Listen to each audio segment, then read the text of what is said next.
এই পবিত্র ঈদ উল আজহা উদযাপন করার জন্যে ভোলায় এসেছি।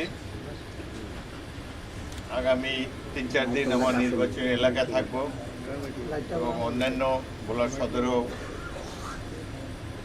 কর্মকর্তাদের সাথে আলাপ আলোচনা হবে। এবারে ঈদ আশা করি জনগণের জন্যে স্বস্তির ঈদ হবে। গত অনেকগুলো বছর আমরা সামাজিকভাবে ঈদ উদযাপন করতে পারিনি সঠিকভাবে। একটা ভয়ের আবহ ছিল সারা বাংলাদেশে, যার ফলে রাজনৈতিক কর্মীরা নানাভাবে নির্যাতিত হেনস্থা হয়েছে এবং রাজনীতির নামে মাস্তানি এবং দুর্বৃত্তায়ন জেঁকে বসেছে সারা বাংলাদেশে।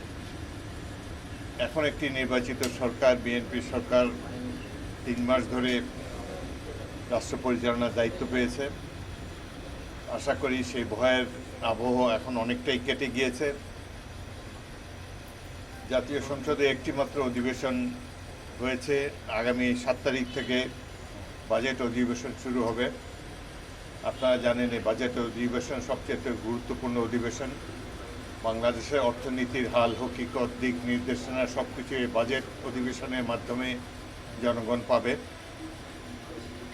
আমরা আশা করি সরকারি দল যে বাজেট প্রস্তাব করতে যাচ্ছে তাতে করে সাধারণ মানুষের ক্রয়সীমার মধ্যে থাকবে নিত্য প্রয়োজনীয় জিনিসপত্রের দাম।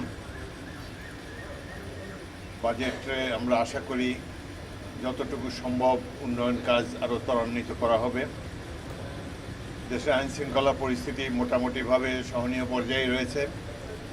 ইদানিংকালে শিশু ধর্ষণ খুবই বেড়ে গিয়েছে।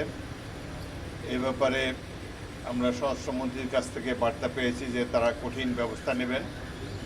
দ্রুত বিচার ট্রাইব্যুনালের মাধ্যমে এই ধরনের অপরাধীদেরকে দ্রুত শাস্তি বিধান নিশ্চিত করা হবে। এবং আমার মনে হয় যে গণতান্ত্রিক ব্যবস্থা যেহেতু সবেমাত্র শুরু হলো, মাত্র 3 মাস গিয়েছে, সরকারের কর্মকাণ্ড সম্পর্কে এখনও নিশ্চিতভাবে বলার সময় আসেনি। বাজেট অধিবেশনের পর অর্থনৈতিক মূল চিত্রটি জনগণের সামনেও আসবে। আমরা আশা করি সাধারণ মানুষ তাদের ক্রয়সীমার মধ্যেই পাবে নিত্য প্রয়োজনীয় জিনিসপত্র। আশা করি বাইরের বিনিয়োগকারীরাও বাংলাদেশে বিনিয়োগ করতে আসবেন। আরেকটি বিষয় সরকার উদ্যোগ নিতে যাচ্ছে বলে জানতে পেরেছি।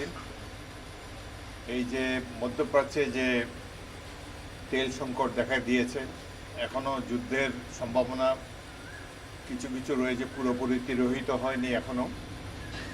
পরাশক্তি সমূহ তারাও এখন পর্যন্ত নিশ্চিত করতে পারছে না যে বাংলাদেশের পৃথিবীর সাধারণ মানুষের জন্য কি ভবিষ্যৎ অপেক্ষা করে আছে।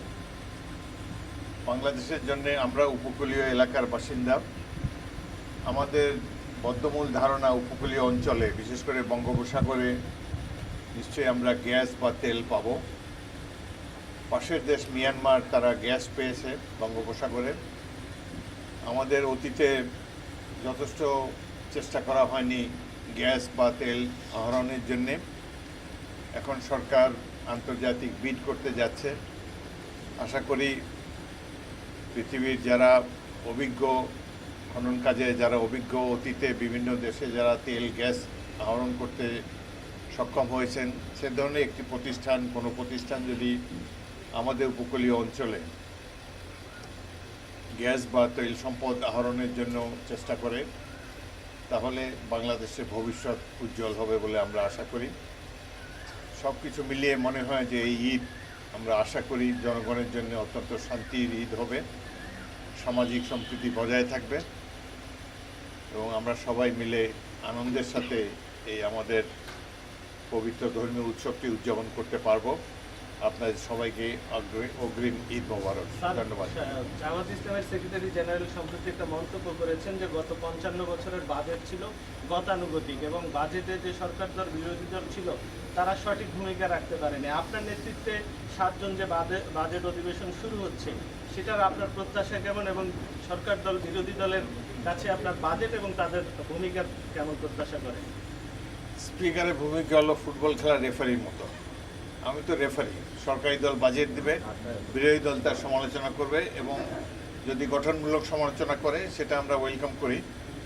আমি দেখব যাতে বিরোধী দল তাদের দায়িত্ব পালন করার জন্য পর্যাপ্ত সময় পায় এবং সরকারি দল এবং বিরোধী দলের মধ্যে একটি সহযোগিতার মনোভাব আমি আগে সংসদে লক্ষ্য করেছি। এখনও আশা করি তাদের মধ্যে কোঅপারেশন থাকবে এবং সরকারি দল এবং বিরোধী দল মিলেই একটি বাজেট উপহার দেবে জাতিকে, যাতে করে জনগণের জনজীবনে আরও স্বাচ্ছন্দ্য নেমে আসবে। আমরা আশা করি যে বিগত যে সহযোগিতার মনোভাব প্রথম অধিবেশনে দেখতে পেয়েছি, বাজেট অধিবেশনেও আমরা আশা করি সেটা দেখতে পাবো। এবং আমার ধারণা এখন পর্যন্ত আমাদের এই জাতীয় সংসদ জনগণের আশা পূরণে সক্ষম হয়েছে। আগামী দিনগুলোতে তারা আরও ভালো ভূমিকা রাখতে পারবে এবং দেশবাসী এই সংসদকে নিয়ে যা তাদের আশা আকাঙ্ক্ষা সেটি বাস্তবায়নের জন্য প্রত্যেকটি সংসদ সদস্য উদ্যোগী হবেন বলে আমি আশা রাখি। আমের পরিস্থিতি অত্যন্ত দুঃখজনক। যে যে অন্তর্বর্তীকালীন সরকার ছিল তারাই প্রধানত এর জন্য দায়ী। তারা সময়মত টিকা আমদানি করেনি। টিকা যে আমদানি করা প্রয়োজন, এই প্রয়োজনটাই তারা অনুভব করেনি, যার ফলে বেশ সংখ্যক শিশু অকালে মৃত্যুবরণ করেছেন। আশা করি এখন পরিস্থিতি, আমাদের স্বাস্থ্যমন্ত্রী দক্ষ মন্ত্রী প্রতিদিনই টেলিভিশনে আমরা দেখি বিভিন্ন হাসপাতাল পরিদর্শন করছেন এবং আমের টিকা আনার জন্যে তিনি উদ্যোগ গ্রহণ করেছেন, সেই জন্য সরকারকে ধন্যবাদ জানাই। বাকি ভোলা তো ভালো একটা গ্যাস রিজার্ভ এখানে আছে। ভোলাতে গ্যাস সংকট এবং যার ফলে বিদ্যুৎ সংকট হয়েছে, এটি আমাদের জন্য দুঃখজনক। আমি শুনতে পেয়েছি যে 30 মেগাওয়াটের যে একটি বিদ্যুৎ কেন্দ্র আছে সেটি কারিগরি ত্রুটির কারণে বন্ধ রয়েছে। আমি ব্যাপারটি একটু খতিয়ে দেখব এবং ঢাকায় ফিরে ঈদের ছুটির সাথে সাথেই আমি বিদ্যুৎ মন্ত্রীর সাথে আলাপ আলোচনা করে যাতে দ্রুত এখানে এই পুনর্বাসন করা যায় এই বিদ্যুৎ কেন্দ্রটি এবং ভোলাবাসীর যাতে এই লোডশেডিংয়ের ঝামেলা আর না পোহাতে হয়, সেই জন্য আমি বিদ্যুৎ মন্ত্রীর সাথে আলাপ করে প্রয়োজনীয় ব্যবস্থা নেব।